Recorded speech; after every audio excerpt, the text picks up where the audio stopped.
Today's news. Your home for original reporting.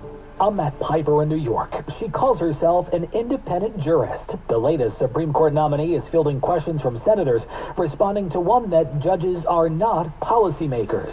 Seated in this wood-paneled hearing room that's larger than a theater, Judge Ketanji Brown Jackson pledged to be independent. My record demonstrates my impartiality. Democrats noted the historic nature of the first black woman nominated to the court, and Delaware's Chris Coon says her record proves her worthy. And in my review of your record, you've put any personal views or concerns aside. Republicans argue some of the criminal defendants the judges sentenced got lighter sentences. Far below what the prosecutor's asking for. Jackson responded, Congress sets the sentencing guidelines. Scott McFarland, CBS News, Capitol Hill. The Kremlin says Russia would only use nuclear weapons in the context of the Ukraine conflict if it were facing an existential threat. Thursday marks 1 month since the invasion began. National Security Advisor Jake Sullivan says Russia is losing more than it may have realized it would. Russian power and prestige has been badly depleted. The Russian military has dramatically underperformed. The Russian economy has been rocked by powerful sanctions. The Russian high-tech and defense sectors are being choked off from key inputs.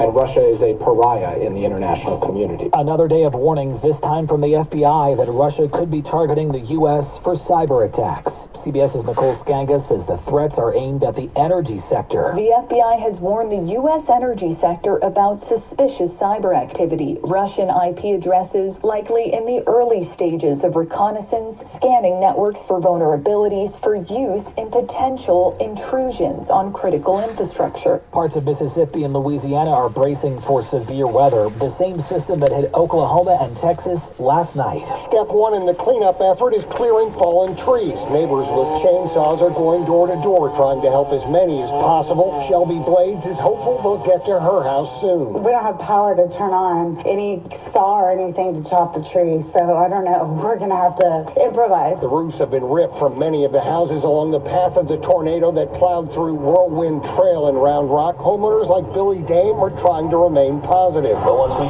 started cleaning things up, and I was like, okay, and these things can be fixed.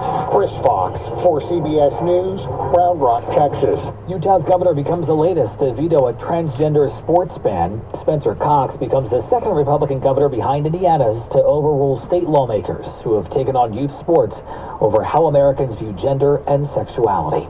The Dow today gained 254, the Nasdaq up 270. Well, that's today's news. Today's news. I didn't hear any good news, did you? I didn't think so. I guess it's all about perspective. The glass is half full. Well, as always, I want to thank you again for coming along with me on these Dashcam News adventures. You know the drill. Peace, love, and all that hippie jazz. Bye-bye, everybody.